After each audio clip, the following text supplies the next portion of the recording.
তীরে এসেও তরি ডোবালো ডিয়ার কঙ্গো। স্বপ্ন দেখেও আফ্রিকানদের খালি হাতেই ঘরে ফিরতে হলো। পিছিয়ে পড়েও হ্যারি কেইন ঝলক দেখালেন, বিশ্বকাপে ইংল্যান্ড দলকে টিকিয়ে রাখলেন।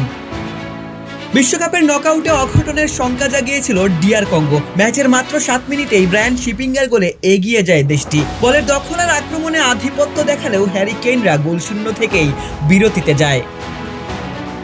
কঙ্গোর জমাট রক্ষণ আর গোলরক্ষক এমপাসির মানব দেয়াল, ইংলিশরা যেন হতাশ হচ্ছিল।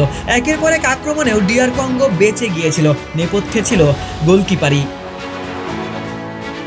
দ্বিতীয়ার্ধে নেমেই ম্যাচের মোড় ঘুরিয়ে দেন অ্যান্থনি গর্ডন। বাম প্রান্ত দিয়ে একের পর এক ঝলক দেখান। 75 মিনিটে গর্ডনের নিখুঁত ক্রসে দুর্দান্ত হেডে সমতা ফেরান হ্যারি কেইন।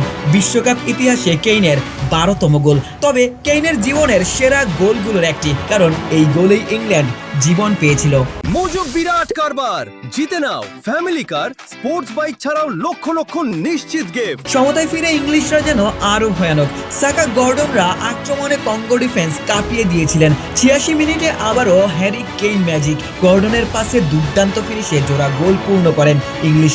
সেই সাথে 2-1 ব্যবধানে ম্যাচ জিতে নিয়ে ইংল্যান্ডের শেষ 16 নিশ্চিত করেন। আশিক সারোয়ার, নিউজ 24।